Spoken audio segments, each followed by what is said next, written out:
Maynaguri এসডব্লিউবিএম unit বন্ধ করার দাবিতে বিক্ষোভে প্রদর্শন গ্রামবাসীদের। ময়নাগুড়ি খাগড়াবাড়ি ২ নম্বর গ্রাম পঞ্চায়েতের এসডব্লিউএম ইউনিট না খোলার দাবিতে গ্রামবাসীদের অনড় বিক্ষোভ। কোনো মতেই গ্রামের এসডব্লিউবি ইউনিট তারা খুলতে দেবে না। ভিডিও ঘটনাস্থলে আসার পরেও গ্রামবাসীদের দাবি গ্রামে এই ইউনিট চলবে না, কারণ এই ইউনিট গ্রামে চলার কারণে মানুষজনের খাওয়া দাওয়া পর্যন্ত উঠে গেছে। দুর্গন্ধের নাভিশ্বাস উঠছে গ্রামবাসীদের। ময়নাগুড়ির খাগড়াবাড়ি ২ নম্বর গ্রাম পঞ্চায়েতের বসাকপাড়ায় অবস্থিত solid and plastic unit management project কিছুদিন আগেই গ্রামবাসীরা বিক্ষোভ দেখিয়ে এই প্রজেক্টের কাজ বন্ধ করে দেন। খাগড়াবাড়ি ২ নম্বর গ্রাম পঞ্চায়েতের মোদকপাড়া, দাসপাড়া, সাতপাড়া, একহালিয়াবাড়ি, বরিশালা ডাঙ্গা, ঘোষপাড়া সহ বিভিন্ন এলাকার বাসিন্দারা অতিষ্ঠ দুর্গন্ধ বলে জানান গ্রামবাসীরা ময়নাগুড়ির বিডিও সৌমেন দাসকে লিখিত অভিযোগ জানিয়েছিলেন। আর এই লিখিত অভিযোগের ভিত্তিতে ময়নাগুড়ি সমষ্টি উন্নয়ন আধিকারিক সৌমেন দাস বৃহস্পতিবার ঘটনাস্থলে যান। বিডিওর সামনে গ্রামবাসীরা একত্রিত হয়ে জানিয়ে দেন লোকালয়ের ভেতরে এই প্রজেক্ট করা চলবে না। গ্রামবাসীরা জানিয়েছে এই প্রজেক্ট এলাকায় চলার কারণে একাধিক যেমন দুর্গন্ধ ছড়াচ্ছে, পাশাপাশি মশামাছির উপদ্রব নাজেহাল পরিস্থিতি তৈরি করছে। ঠিকভাবে বাড়িতে থাকা খাওয়া দাওয়া করা যাচ্ছে না, অনেকে অসুস্থ হয়ে পড়ছেন। সামনে একটি আইসিডিএস সেন্টার রয়েছে, সেখানে পর্যন্ত বাচ্চারা আসতে চাইছে না।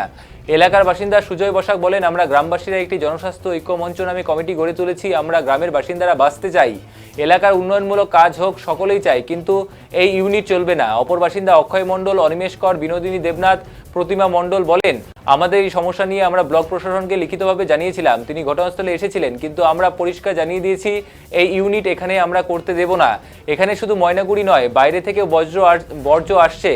এলাকার মানুষজন বিরাট সমস্যার মধ্যে পড়েছে, এলাকায় রোগ দেখা দিতেই পারে, সে কারণে এই ইউনিট বন্ধ থাকবে। পাশাপাশি অন্য উন্নয়নমূলক কাজ হোক, সেটাও আমরা চাই। বিডিও সৌমেন দাস বলেন, গ্রামবাসীরা আমাকে লিখিত জানিয়েছেন, সেই ভিত্তিতে আমি ঘটনাস্থল পরিদর্শনে গিয়েছিলাম। তারা আমাকে যে বিষয়টি জানালো সেটি আমার ঊর্ধ্বতন কর্তৃপক্ষকে জানাবো।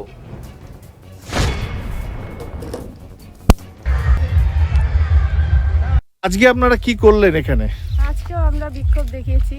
তারপরে ভিডিও আসলো, ভিডিও পরিদর্শনে এসে কথা বলে গেল। কি বললেন ভিডিও বললেন যে এখানে তো এখনো তেমন সিদ্ধান্ত নেওয়া হয়নি, ওপর পোস্টে জানানো হবে, তারপরে জানানো হবে। বন্ধ থাকা আপাতত বন্ধ থাকবে।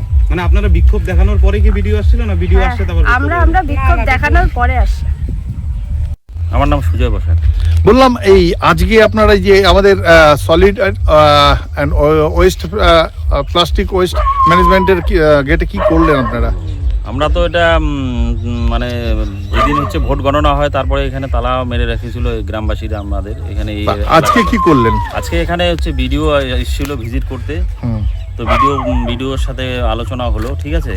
তো উনি আমাদেরকে বোঝাচ্ছিল যে এখানে এটা প্লাস্টিক হচ্ছে, মানে যাই হোক উনি ওনার দিক দিয়ে বোঝানোর চেষ্টা করছে, কিন্তু আমাদের এখানে এই নোংরা আবর্জনা হচ্ছে আমরা এখানে আর ফেলতে দিব না, ঠিক আছে। সে উন্নয়নমূলক কাজ হোক, আমরা এই নোংরা আবর্জনা এখানে ফেলতে দিব না, কিন্তু আমরা উন্নয়নের সাথেই আছি, কিন্তু আমরা নোংরা আবর্জনার সাথে নেই।